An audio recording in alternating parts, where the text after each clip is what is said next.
Mi nombre es Domingo Vázquez. Tengo 69 años y soy dueño de una construcción inmobiliaria que heredé de mi padre. Mi nuera Carla me gritó delante de toda la familia que yo no valía nada y que vivía del esfuerzo de ella y mi hijo. Pero lo que ella no sabía es que la casa donde vivían desde hace 10 años, la casa que consideraban suya, en realidad me pertenecía legalmente a mí. Y ese mismo día decidí venderla sin avisarles. Imagínate la escena. Un domingo de octubre, reunión familiar en mi casa para celebrar el cumpleaños de mi nieta Camila. Toda la familia estaba ahí. Mi hijo Marcos con su esposa Carla y mis 2 nietos, mi hija Elena con su marido y sus hijos, y varios primos que habían venido especialmente para la ocasión. Yo estaba en la parrilla preparando el asado cuando escuché que empezaba una discusión en el living. Carla estaba hablando con voz muy alta sobre dinero, sobre gastos, sobre responsabilidades familiares. Al principio no le presté atención, porque Carla siempre encuentra motivos para quejarse de algo.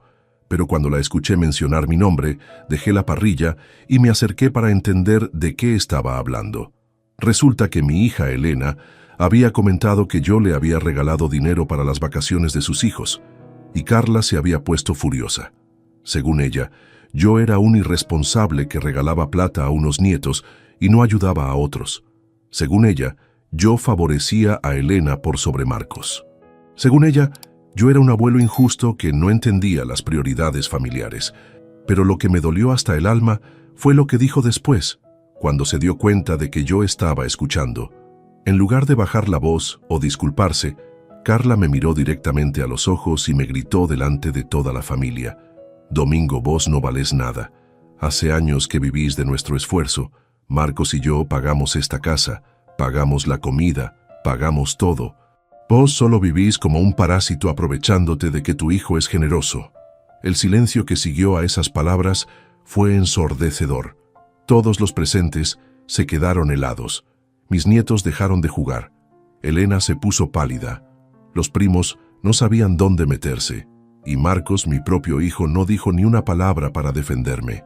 Pero aquí viene lo que Carla nunca imaginó. Lo que ella no sabía es que durante todos estos años, mientras creía que estaba manteniendo a un viejo inútil, en realidad había estado viviendo gratis en una propiedad que me pertenece 100% a mí. Una propiedad que yo les había prestado por amor familiar, pero que legalmente seguía siendo mía. Esa noche, después de que se fueran todos los invitados, después de limpiar los platos y guardar las sobras del asado que nadie quiso terminar, tomé una decisión que cambiaría la vida de toda mi familia para siempre. Si Carla creía que yo era un parásito que vivía de su esfuerzo, entonces era hora de demostrarle exactamente quién dependía de quién en esta historia. Al día siguiente, hice una llamada que mi nuera jamás pensó que podría hacer. Una llamada que iba a convertir su vida cómoda en una pesadilla que ella misma se había buscado. Escucha esta historia hasta el final y contame qué harías vos en mi lugar. Decime también desde qué ciudad me estás siguiendo, porque necesito que entiendas bien cómo llegamos a esta situación antes de juzgar la decisión que tomé. Para entender todo lo que pasó, tengo que contarte la historia desde el principio. Mi relación con Carla empezó mal desde el primer día que Marcos me la presentó, hace 15 años. Ella venía de una familia de clase media que se creía superior a nosotros por tener apellidos más elegantes, aunque económicamente estuvieran mucho peor que nosotros. Marcos trabajaba conmigo en la empresa familiar desde los 25 años. Yo había construido el negocio desde cero, empezando como albañil y llegando a ser dueño de una constructora que levantaba edificios en toda la zona norte del conurbano. Cuando Marcos se recibió de ingeniero civil, lo incorporé como socio minoritario para que fuera aprendiendo el negocio que algún día iba a heredar. Carla trabajaba como empleada administrativa en una oficina del centro. Ganaba un sueldo modesto, pero se las daba de ejecutiva importante. Desde el primer día dejó claro que consideraba a nuestra familia demasiado simple para sus estándares. Nunca lo dijo directamente, pero se notaba en cada gesto, en cada comentario, en cada cara que ponía cuando venía a las reuniones familiares. Cuando se casaron en el año 2009, yo les regalé como regalo de casamiento algo que creí que era lo mejor que podía darles. Una casa, no cualquier casa. Una casa hermosa de 4 ambientes en un barrio residencial, con jardín, con cochera, con todas las comodidades que una pareja joven podía desear. Pero acá viene el detalle que cambió todo. Por cuestiones impositivas y legales, la casa quedó escriturada a mi nombre. Mi contador me había aconsejado que fuera así para evitar problemas con el fisco, porque en esa época yo estaba vendiendo varias propiedades y necesitaba manejar bien el tema de las ganancias. Le expliqué todo esto a Marcos en su momento. Le dije que la casa era de ellos, que yo se la estaba regalando, pero que por cuestiones legales iba a quedar a mi nombre durante unos años, hasta que pudiéramos hacer la transferencia sin problemas impositivos. Marcos entendió perfecto.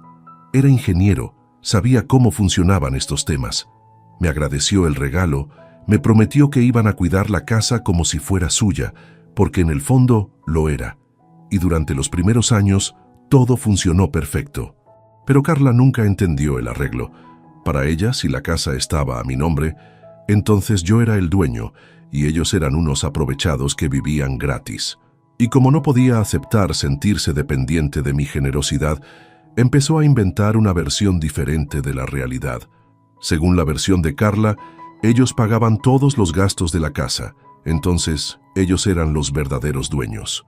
Según ella, yo solo figuraba como propietario en los papeles, pero la propiedad era de ellos porque la mantenían con su trabajo. Según ella, yo era un viejo que se aprovechaba de los jóvenes que realmente hacían el esfuerzo. Esta versión distorsionada de la realidad se fue consolidando con los años. Carla se la contó a sus padres, a sus hermanos, a sus amigas. Se la contó tantas veces que terminó creyéndosela a ella misma. Y lo más grave, se la transmitió a mis nietos. Mis nietos crecieron escuchando que el abuelo Domingo era un poco carga para la familia, que mamá y papá trabajaban muy duro para mantener la casa donde vivía el abuelo, que el abuelo era buena persona, pero que no aportaba mucho a la familia económicamente. Durante años me tragué esta humillación en silencio. Cada vez que Carla hacía comentarios despectivos sobre mi contribución familiar, yo me callaba para no generar conflictos. Cada vez que insinuaba que yo era una carga económica, yo sonreía y cambiaba de tema. Cada vez que trataba de hacerme sentir como un intruso en una casa que legalmente era mía, yo fingía no darme cuenta. ¿Por qué aguanté tanto tiempo? Por varias razones. Primero, porque no quería pelearme con la madre de mis nietos. Segundo, porque esperaba que con el tiempo Carla madurara y entendiera la situación real. Y tercero, porque realmente amaba a mi familia y estaba dispuesto a soportar cualquier humillación con tal de mantener la unión familiar. Pero las humillaciones fueron creciendo año tras año. Carla desarrolló una especialidad para hacerme sentir mal delante de otros. Cuando venían visitas, siempre encontraba la manera de mencionar que yo vivía con ellos porque no tenía dónde ir. Cuando hablaba por teléfono con sus amigas, a veces yo escuchaba cómo se quejaba de tener que mantener a un suegro que no aportaba nada. Lo peor era durante las fiestas familiares. Carla aprovechaba que había más gente para hacer comentarios que me lastimaban, pero que parecían inocentes. «Ay, Domingo, vos que no tenés gastos fijos, ¿no podrías colaborar un poco más con los regalos de los chicos?» O «Domingo, ahora que estás jubilado y no tenés responsabilidades, ¿no podrías ayudar más con las tareas de la casa?» Jubilado. Esa era otra de las mentiras de Carla. Yo no estaba jubilado. Seguía trabajando en la empresa, seguía manejando varios proyectos inmobiliarios, seguía teniendo ingresos importantes. Pero Carla había decidido que yo era un jubilado inútil, y esa era la imagen que transmitía a todo el mundo. Mi hijo Marcos conocía la verdad, por supuesto. Sabía que yo seguía trabajando, sabía que la casa era mía, sabía que los gastos que él pagaba eran mínimos comparados con el valor del inmueble que yo les había regalado. Pero Marcos tenía miedo de contradecir a su esposa.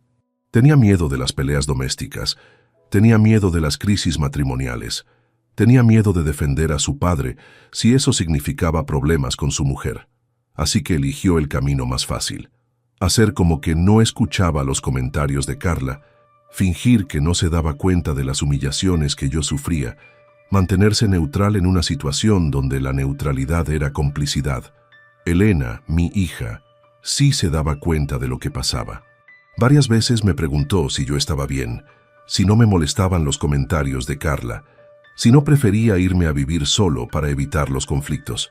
Pero yo siempre le decía que estaba bien, que podía manejar la situación, que no quería alejarme de mis nietos por culpa de unos malentendidos. Los malentendidos se convirtieron en agresiones directas. Carla empezó a darme órdenes como si yo fuera un empleado doméstico. Domingo, lava los platos que terminaste de comer. Domingo, corta el pasto que está muy largo. Domingo, limpié el baño que está sucio. Siempre en tono de orden, nunca como pedido. Siempre haciéndome sentir que yo tenía obligaciones para compensar mi supuesta dependencia económica. También empezó a restringir mi acceso a ciertas partes de la casa. El living principal era para cuando tenían visitas, yo no podía usarlo para ver televisión. La heladera tenía cosas que eran para ellos y cosas que eran para mí, y yo no podía tocar las suyas. El teléfono tenía horarios.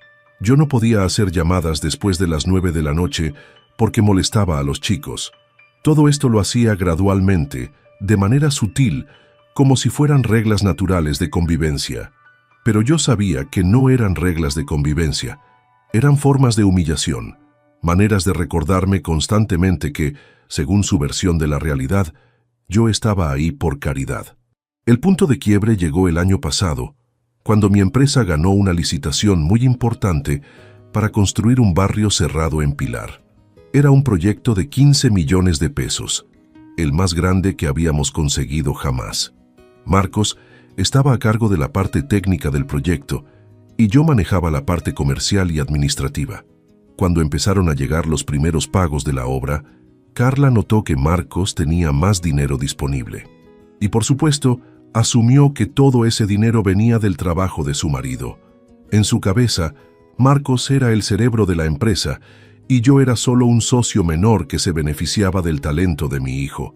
Una noche, durante la cena, Carla empezó a hablar sobre planes de refacción para la casa. Quería cambiar la cocina, ampliar el baño principal, hacer una pileta en el jardín. Hablaba con esa seguridad de quien tiene derecho a tomar decisiones sobre la propiedad. Marcos, ¿no te parece que ya es hora de que tu papá contribuya algo para estas mejoras?, dijo mirándome con desprecio. Digo, si va a vivir acá y se va a beneficiar de las reformas, por lo menos que ponga algo de plata. Marcos se quedó callado, como siempre. No me defendió, pero tampoco me atacó. Simplemente siguió comiendo como si no hubiera escuchado nada. Yo respondí con la mayor tranquilidad posible. Carla, si querés hacer reformas en la casa, podemos hablar del tema. Pero recordá que cualquier modificación tiene que consultarse conmigo, porque la propiedad está a mi nombre. Fue la primera vez en años que mencionaba explícitamente que la casa era mía, y Carla reaccionó como si le hubiera pegado una bofetada. «¿A tu nombre? ¿A tu nombre? Domingo, vos estás loco si crees que esta casa es tuya. Nosotros pagamos la luz, el gas, el teléfono, los impuestos, el mantenimiento, todo. Vos solo vivís acá porque nosotros te mantenemos. Esta casa es nuestra porque la pagamos nosotros. Marcos, decile algo a tu papá», agregó dirigiéndose a mi hijo. «Decile que se deje de joder con eso de que la casa es suya». Pero Marcos no dijo nada. Se levantó de la mesa y se fue al jardín, dejándome solo con Carla y los chicos. Esa noche marqué un punto de inflexión. Carla había cruzado una línea que no debería haber cruzado. Ya no se trataba solo de comentarios despectivos o de humillaciones sutiles. Ahora estaba negando abiertamente la realidad legal de la situación. Estaba inventando una versión de los hechos que era completamente falsa y pretendía que yo la aceptara como verdadera. Los meses siguientes fueron insoportables. Carla intensificó su campaña para hacerme sentir como un intruso en mi propia propiedad. Empezó a decirles a los chicos que el abuelo tenía que colaborar más con los gastos de la casa. Empezó a hacer comentarios públicos sobre lo difícil que era mantener a un familiar mayor que no aportaba económicamente. También empezó a traer a sus amigas a casa para mostrarles las mejoras que estaba planeando. Las llevaba por todos los ambientes, explicándoles qué iba a cambiar en cada sector, como si fuera la dueña absoluta de la propiedad. Y cuando me veía pasar, me presentaba como el suegro que vivía con ellos. Pero lo que más me dolió fue lo que empezó a pasar con mis nietos. Carla les había metido en la cabeza que yo era una carga para la familia. Los chicos empezaron a verme diferente. Ya no corrían a abrazarme cuando llegaba del trabajo. Ya no me pedían que les contara cuentos antes de dormir. Ya no me invitaban a jugar con ellos en el jardín. Un día mi nieta Camila, que entonces tenía 8 años, me preguntó algo que me partió el corazón. «Abuelo, ¿es verdad que mamá y papá te mantienen porque vos no tenés plata?» Esa pregunta me hizo entender que la situación había llegado demasiado lejos. Mis propios nietos estaban creciendo con una imagen falsa de su abuelo.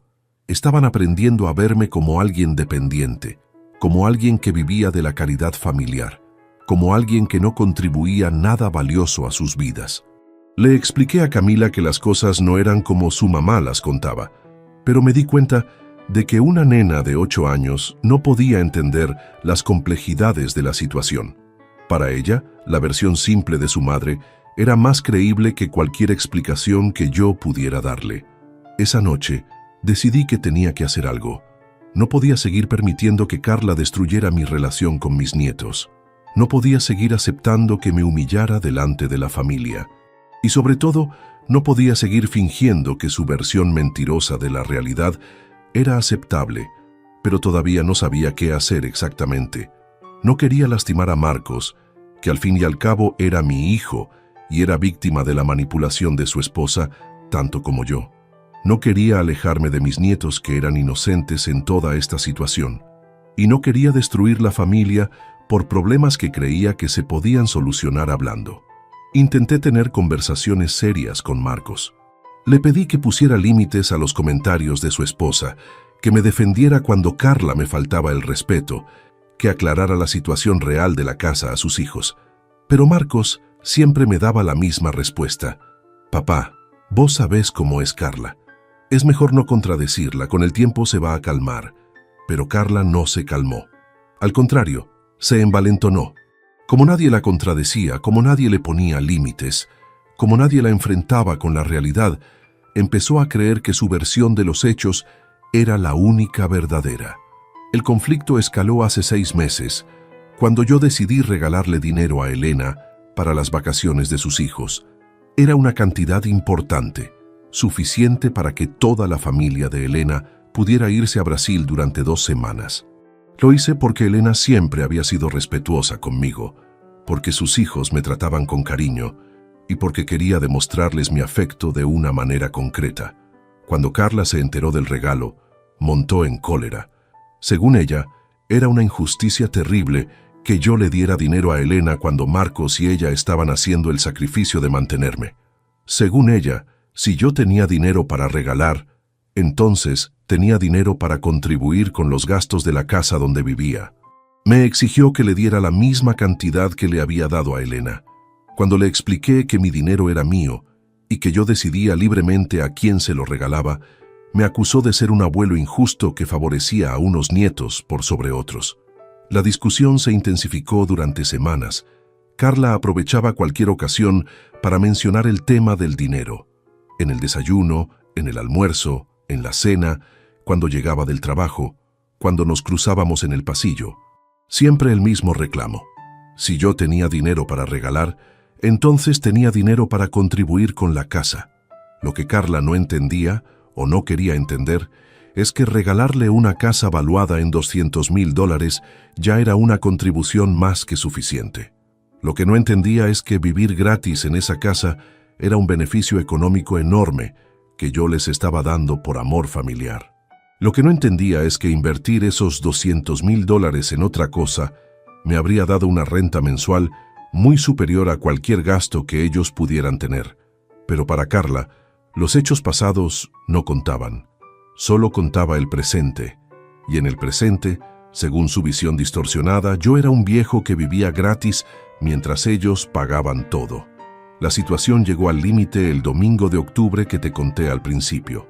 El día del cumpleaños de Camila, cuando Carla me gritó delante de toda la familia que yo no valía nada y que vivía de su esfuerzo. Esa noche, después de que se fueran todos los invitados, después de limpiar la casa en silencio, después de acostar a los chicos que habían quedado traumatizados por la escena, me encerré en mi cuarto y tomé la decisión más difícil de mi vida. Si Carla creía que yo era un parásito que vivía de su esfuerzo, entonces era hora de demostrarle exactamente quién dependía de quién. Si creía que la casa era suya porque pagaba algunos gastos menores, entonces era hora de mostrarle qué significaba realmente ser propietario de una vivienda. Si creía que yo no valía nada, entonces era hora de probar cuánto valían los años de generosidad que había tenido con ella. Al día siguiente, lunes por la mañana, llamé a mi abogado. Doctor Fernández, soy Domingo Vázquez. Necesito que prepare toda la documentación para vender la casa de la calle Mitre 743. Sí, la casa donde vive mi hijo. Quiero que esté todo listo para firmar la escritura esta misma semana. ¿Está seguro, don Domingo?, me preguntó mi abogado. Esa casa la está ocupando su familia. ¿Ellos están de acuerdo con la venta? No están de acuerdo porque no saben nada. Y no van a saber nada hasta que la casa esté vendida. Quiero que prepare todo en el mayor secreto posible. Pero, don Domingo, si la casa está ocupada, va a ser difícil mostrarla a compradores potenciales. Ya lo pensé. Tengo las llaves de la casa y conozco los horarios de mi familia. Vamos a mostrar la propiedad cuando ellos no estén. Y cuando encontremos comprador, vamos a cerrar la operación lo más rápido posible. Doctor Fernández conocía toda la situación familiar porque había sido el abogado que había manejado la escrituración original de la casa. Sabía que legalmente yo tenía todo el derecho de vender la propiedad sin consultar con nadie. Pero también sabía que emocionalmente iba a ser una bomba familiar. ¿Puedo preguntarle por qué tomó esta decisión? Me consultó. Porque estoy cansado de que me traten como si fuera un mantenido, cuando en realidad soy yo quien los mantiene a ellos. Porque estoy harto de que inventen versiones falsas de la realidad para justificar sus maltratos. Y porque quiero demostrarles de una vez por todas quién depende de quién en esta familia. Durante esa semana, trabajamos a máxima velocidad para preparar la venta. Mi abogado contactó con 3 inmobiliarias diferentes para conseguir compradores rápidamente. Yo preparé toda la documentación necesaria: escrituras, certificados de deuda, planos municipales, todo lo que pudiera acelerar el proceso. El miércoles trajimos al primer comprador potencial. Era un matrimonio joven que estaba buscando su primera casa. Entramos con mis llaves cuando Marcos y Carla estaban trabajando y los chicos estaban en el colegio. La casa les gustó mucho y me hicieron una oferta que estaba apenas un 10% por debajo del precio que yo había puesto. El jueves trajimos al segundo comprador. Era un inversor que quería comprar la propiedad para alquilarla. Me ofreció el precio completo que yo pedía, pero quería extender los plazos de pago. Le dije que no, que necesitaba una operación rápida y al contado. El viernes llegó el tercer comprador. Era una pareja de profesionales con 2 hijos que habían vendido su departamento en Capital y querían mudarse a Zona Norte. No solo me ofrecieron el precio completo, sino que tenían toda la documentación lista para escriturar inmediatamente. Cerramos el trato esa misma tarde. Firmamos un boleto de compraventa con cláusulas que me permitían desalojar la propiedad en un plazo máximo de 30 días. Los compradores me dieron una seña del 20% del valor total y acordamos escriturar la semana siguiente. Durante todo este proceso, Marcos y Carla no se dieron cuenta de nada. Siguieron con su rutina normal: trabajar, volver a casa, cenar, mirar televisión, acostar a los chicos. Carla siguió tratándome con el mismo desprecio de siempre. Marcos siguió haciendo como que no se daba cuenta de la situación. El sábado por la mañana, mientras ellos dormían, llamé a Elena para contarle lo que había hecho. «Papá, ¿estás loco?», fue su primera reacción. «¿Cómo vendiste la casa sin avisarles? ¿Dónde van a vivir Marcos y los chicos?». Elena, le expliqué, durante 10 años soporté humillaciones constantes de parte de Carla. Durante 10 años me trató como si fuera un mantenido que vivía de su caridad. El domingo pasado me gritó delante de toda la familia que yo no valgo nada y que vivo de su esfuerzo. Ya no aguanto más. Pero papá, Marcos es tu hijo. No podés dejarlo sin casa por culpa de los errores de su mujer. Marcos no es víctima inocente en esta historia, Elena. Durante 10 años tuvo oportunidades de defenderte, de poner límites a su esposa, de aclarar la situación real, pero siempre eligió el silencio. Siempre eligió quedarse callado mientras su mujer me maltrataba. Ahora va a tener que enfrentar las consecuencias de esa decisión. Y los chicos, papá, ¿qué culpa tienen ellos? Los chicos no tienen culpa de nada, pero tampoco la tengo yo. Y no puedo seguir siendo el abuelo tonto que aguanta cualquier maltrato por amor a sus nietos. A veces hay que tomar decisiones dolorosas para que las personas entiendan la realidad. Elena lloró durante toda la conversación.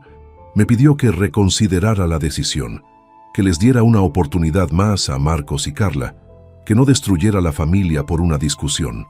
Pero yo ya había tomado la decisión y no había vuelta atrás.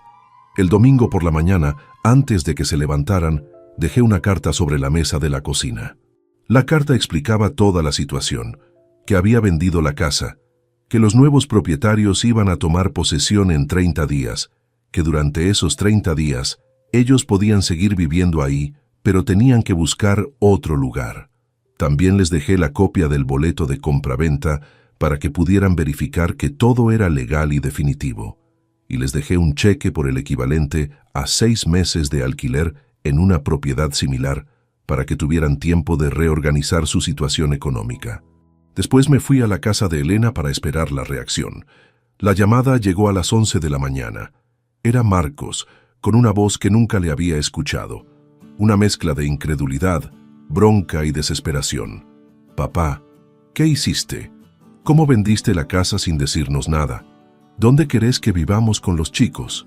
Marcos, le respondí con la mayor tranquilidad posible, vendí mi casa porque estaba cansado de que tu mujer me tratara como un mantenido. Durante 10 años les regalé una vivienda que vale $200,000 y a cambio recibí maltratos constantes. Se terminó la generosidad gratuita. Pero papá, nosotros nunca te maltratamos. Vos nunca me maltrataste directamente, Marcos. Pero tampoco me defendiste. Durante 10 años escuchaste cómo tu mujer me humillaba y nunca dijiste ni una palabra. Tu silencio fue complicidad. Papá, por favor, reconsidera esta decisión. Nosotros podemos hablar con Carla, podemos arreglar las cosas. Ya no hay nada que arreglar, hijo. La casa está vendida. El boleto está firmado. En 30 días se escritura y ustedes tienen que irse. Es definitivo. Marcos colgó sin despedirse. A los 20 minutos me llamó Carla. Estaba histérica, gritando de una manera que se escuchaba incluso cuando alejaba el teléfono de mi oreja. Domingo, sos un hijo de puta. No podés echarnos de nuestra casa. Esta casa es nuestra porque la pagamos nosotros. Vamos a hacer un juicio. Te vamos a meter preso por estafa. Carla, le respondí cuando paró de gritar. La casa siempre fue mía. Durante 10 años vivieron gratis en una propiedad que vale $200,000. Los gastos que ustedes pagaban no llegan ni al 5% del valor de lo que yo les estaba regalando. Y ahora van a tener que buscar otra casa y pagar alquiler como cualquier persona normal. Vos estás loco. Nosotros te mantuvimos durante años. Sin nosotros vos eras un indigente. Perfecto, Carla. Ahora vas a poder comprobar qué se siente mantener realmente a alguien, porque durante 10 años yo los mantuve a ustedes regalándoles una casa y ustedes nunca se dieron cuenta. Carla siguió gritando durante varios minutos más, pero yo colgué el teléfono. Ya había escuchado suficientes insultos para toda una vida. Durante los días siguientes, Marcos y Carla trataron de encontrar alguna manera legal de frenar la venta. Consultaron con 3 abogados diferentes, pero todos les dijeron lo mismo. La casa estaba escriturada a mi nombre. Yo tenía derecho legal de venderla, y el boleto de compraventa estaba perfectamente redactado y era inatacable. También trataron de conseguir un préstamo hipotecario para comprar ellos mismos la casa, pero ningún banco les aprobó el crédito. Los ingresos de Marcos eran buenos, pero no suficientes para una propiedad de ese valor, y Carla Ganaba muy poco como empleada administrativa. La realidad los golpeó como un baldazo de agua fría. Durante 10 años habían vivido en una casa que jamás habrían podido pagar con sus propios recursos. Durante 10 años habían disfrutado de un nivel de vida que estaba muy por encima de sus posibilidades económicas reales. Y durante 10 años habían creído que era su propio esfuerzo el que les permitía esa comodidad. A los 15 días de haber dejado la carta, Marcos vino a buscarme a la casa de Elena. Tenía cara de no haber dormido en varios días. Se veía derrotado, angustiado, envejecido. «Papá», me dijo, «vengo a pedirte perdón». «¿Por qué?», le pregunté. «Por haber permitido que las cosas llegaran tan lejos, por no haber defendido cuando Carla te faltaba el respeto, por haber sido un cobarde que prefirió la tranquilidad hogareña antes que la justicia familiar. ¿Y qué esperas que haga con tu pedido de perdón?». «No espero nada, papá. Solo quería que supieras que me di cuenta de mis errores. Estos 15 días buscando casa me abrieron los ojos. Recién ahora entiendo lo que significaba vivir gratis en una propiedad de $200,000. ¿Encontraron algo?». «Encontramos algunos departamentos que podemos pagar, pero son mucho más chicos que la casa. Los chicos van a tener que compartir cuarto. Carla está deprimida porque dice que vamos a vivir peor que antes. Antes vivían de mi generosidad, Marcos. Ahora van a vivir de su propio esfuerzo. Es diferente. Lo sé, papá. Y también sé que no tengo derecho a pedirte nada después de cómo te tratamos. Pero te voy a pedir igual. ¿No podrías reconsiderar la venta? ¿No podrías darnos una oportunidad más?». «Marcos», le dije mirándolo a los ojos, «durante 10 años tuviste oportunidades de cambiar esta situación. Durante 10 años pudiste haber sido un hijo que defendiera a su padre. Durante 10 años pudiste haber puesto límites a tu esposa, pero elegiste no hacerlo. Ahora es demasiado tarde. ¿Y los chicos, papá? ¿No pensás en tus nietos?». «Pienso en ellos todo el tiempo. Y justamente por eso tomé esta decisión. Mis nietos estaban creciendo con la idea de que su abuelo era un mantenido. Estaban aprendiendo a faltarme el respeto. Estaban adoptando los valores de su madre. Era hora de que aprendieran cómo funcionan realmente las cosas». Marcos se fue llorando. Era la primera vez que lo veía llorar desde que era chico. 3 días después vino Carla. Pero esta Carla era muy diferente a la que me había gritado durante años. Esta Carla estaba quebrada, humillada, desesperada.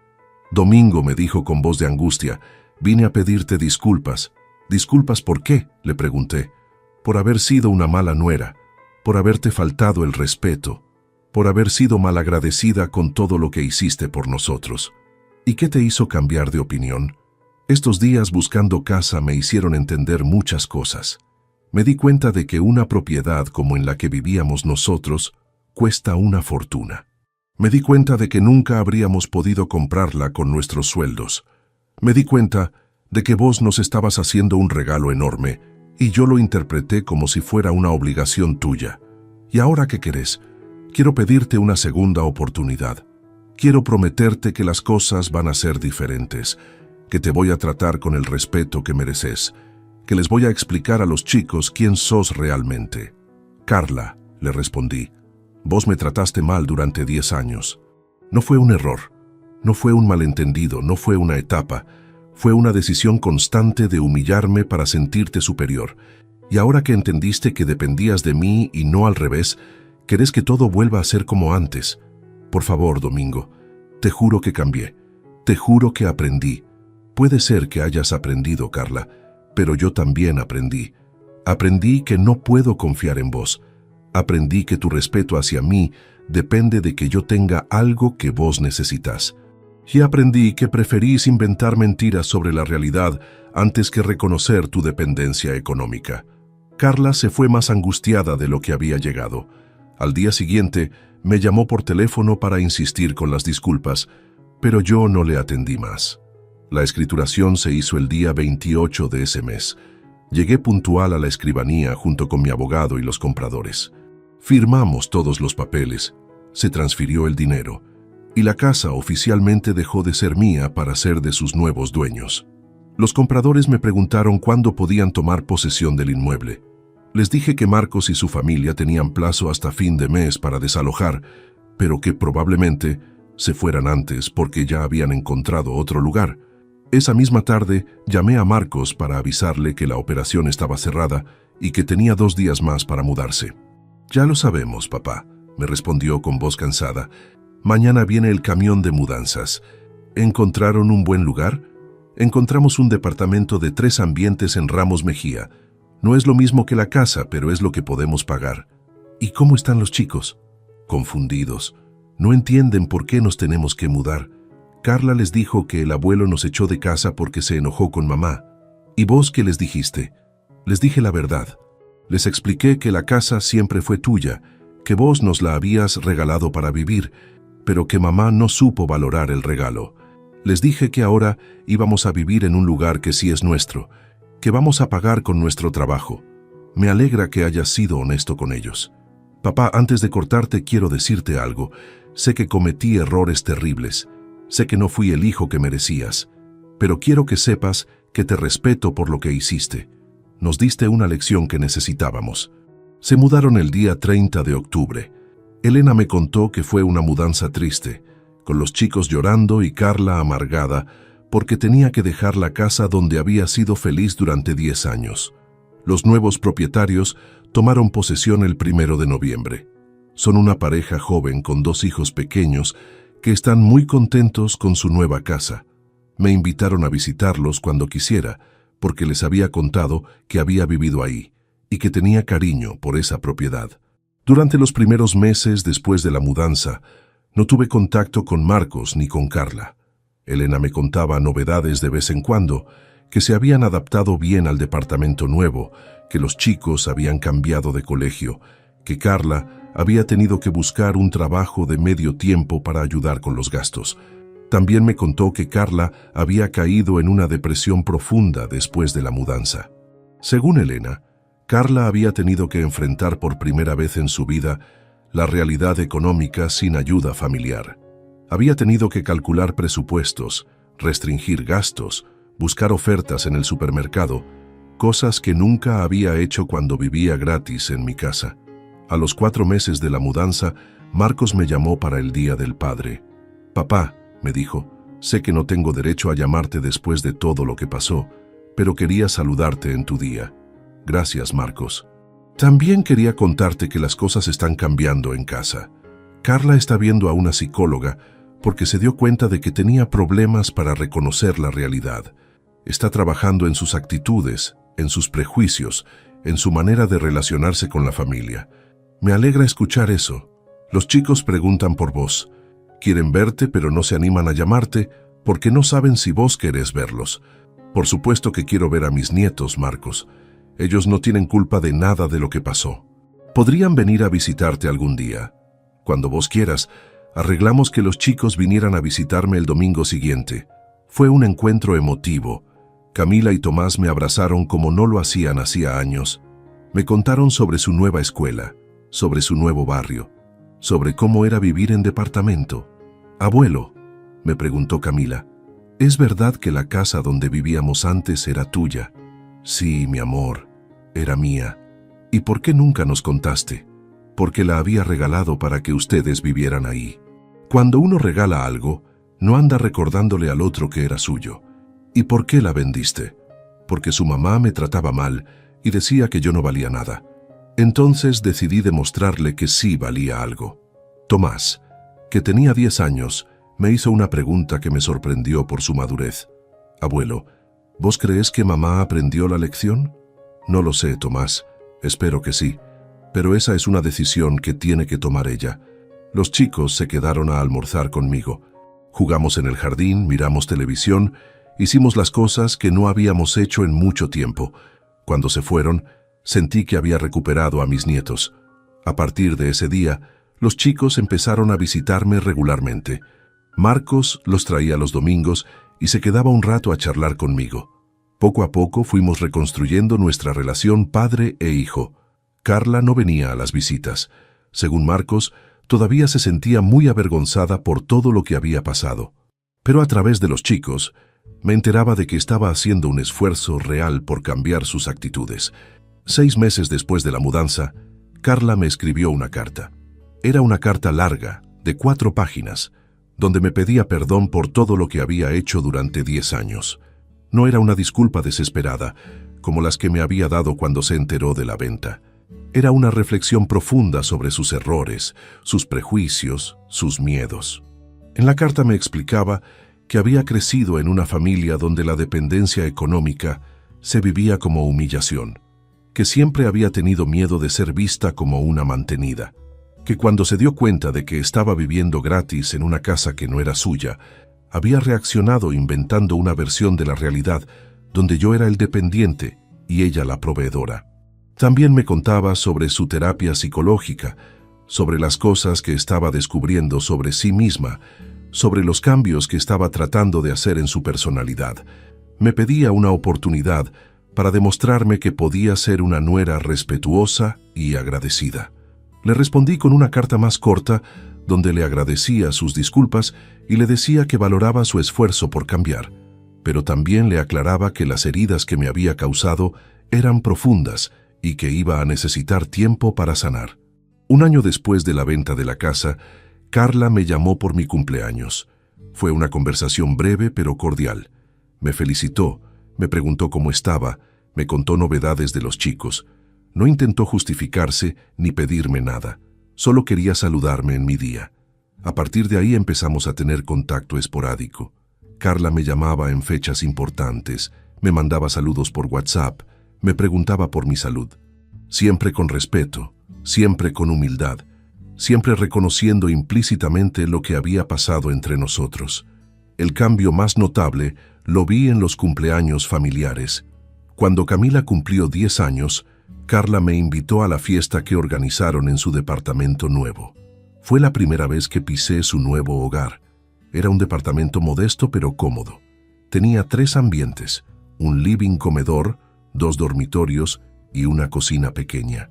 Los chicos compartían habitación. Como me había dicho Marcos, Carla había decorado todo con mucho cariño, pero se notaba que habían tenido que ajustarse a un presupuesto limitado. Durante la fiesta, Carla me trató con una deferencia que rayaba en la exageración. Me ofrecía comida constantemente, me preguntaba si estaba cómodo, me incluía en todas las conversaciones. Era como si estuviera tratando de compensar años de maltrato con un solo día de atenciones. Después de la fiesta, cuando se fueron los otros invitados, Carla me pidió hablar a solas. Domingo, me dijo, quiero que sepas que todos los días pienso en lo que te hice durante tantos años.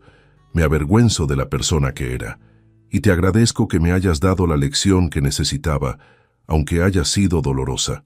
¿Realmente cambió tu manera de ver las cosas, Carla? Cambió todo, Domingo. Cambió mi manera de valorar lo que tengo, de apreciar la generosidad de otros, de reconocer mis privilegios. Cambió mi manera de educar a mis hijos también. ¿En qué sentido? Antes les enseñaba que teníamos derecho a ciertas comodidades, que era normal vivir bien sin esfuerzo. Ahora les enseño que todo lo que tenemos nos cuesta trabajo, que nada viene gratis, que hay que valorar cada ayuda que recibimos. Me alegra escuchar eso. Domingo, ¿vos crees que algún día podrás perdonarme completamente? Ya te perdoné, Carla, pero perdonar no significa olvidar. Lo que pasó entre nosotros cambió para siempre nuestra relación. Ahora tenemos que construir una nueva relación basada en respeto mutuo.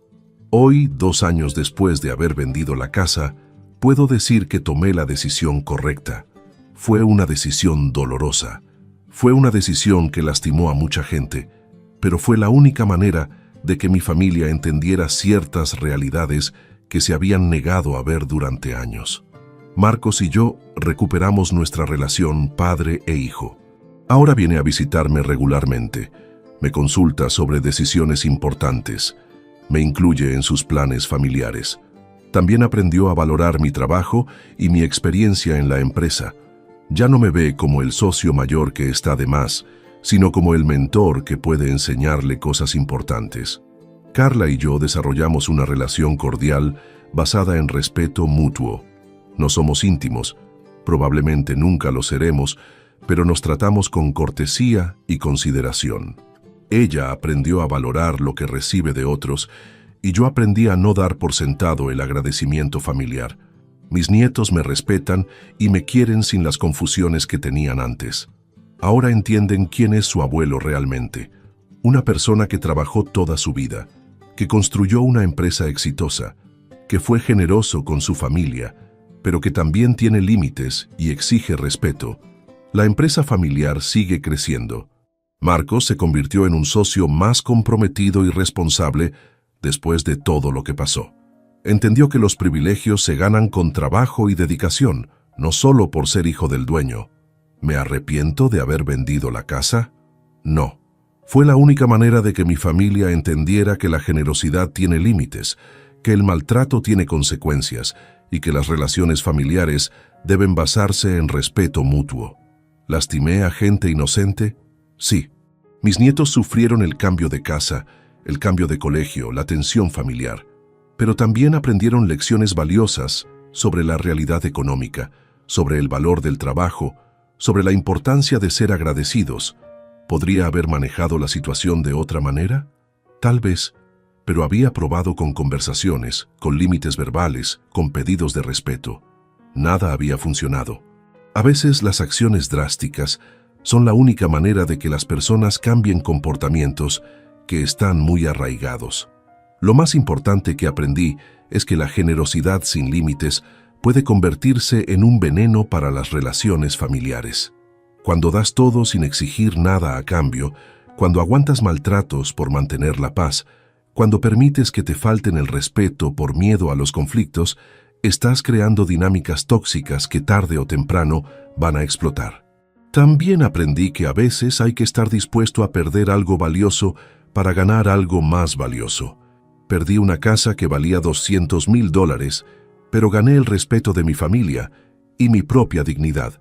Vos que me escuchaste hasta acá, vos que conoces toda mi historia, quiero preguntarte algo. ¿Alguna vez alguien de tu familia te trató como si fueras un dependiente, cuando en realidad eras vos quien los mantenías? ¿Alguna vez aguantaste maltratos familiares por miedo a romper la armonía? ¿Alguna vez te sentiste tomado por boludo por tu propia generosidad? Si la respuesta es sí, quiero que sepas que no estás solo. Que muchas personas viven situaciones similares, donde la generosidad se malinterpreta como obligación, donde el amor familiar se confunde con sometimiento, donde mantener la paz significa traicionar tu propia dignidad. Mi consejo, después de todo lo que viví, es que pongas límites claros desde el principio, que no permitas que nadie, ni siquiera tu familia, te trate con falta de respeto, que seas generoso pero no tonto, que ayudes pero no te dejes explotar, que ames pero no te dejes humillar. Y si ya estás en una situación como la que yo viví, te animo a que tomes las decisiones necesarias para recuperar tu dignidad. No importa cuán dolorosas sean, no importa cuánta gente se enoje, no importa cuántos conflictos generes. Tu autorrespeto vale más que la tranquilidad familiar falsa, porque al final del día, cuando te mires al espejo, lo que importa no es que todos estén contentos con vos. Lo que importa es que vos estés contento con vos mismo. Lo que importa es que puedas decir, hoy me respeté, hoy puse límites, hoy no permití que nadie me pisoteara. Decime, ¿esta historia te sirvió para reflexionar sobre alguna situación familiar que estás viviendo? ¿Te ayudó a entender que ser generoso no significa ser tonto? ¿Te animó a poner límites que sabes que tenés que poner? Contame también desde qué ciudad me estás escuchando, porque me gusta saber que hay gente en todo el país que entiende que el amor familiar verdadero incluye respeto mutuo, que la generosidad debe ser valorada y que nadie tiene derecho a maltratar a otro solo porque son familia. Y recordá siempre esto, tu dignidad no es negociable, tu autorrespeto no tiene precio y tu derecho a ser tratado bien no depende de cuánto dinero tengas, cuánta ayuda des o cuán generoso seas. La familia que te ama de verdad te va a respetar sin condiciones. La familia que solo te respeta cuando necesita algo de vos no es familia. Es una relación interesada que se hace pasar por amor. Vos mereces una familia que te valore por quien sos, no por lo que podés darles. Vos mereces relaciones basadas en cariño genuino, no en conveniencia económica. y vos merecés vivir sin tener que aguantar maltratos de nadie, sin importar el apellido que compartan con vos. Porque al final, lo que realmente importa no es el dinero que tengas, ni las propiedades que poseas. Lo que importa es vivir con la frente en alto, sabiendo que te respetaste a vos mismo y que exigiste que otros te respeten también.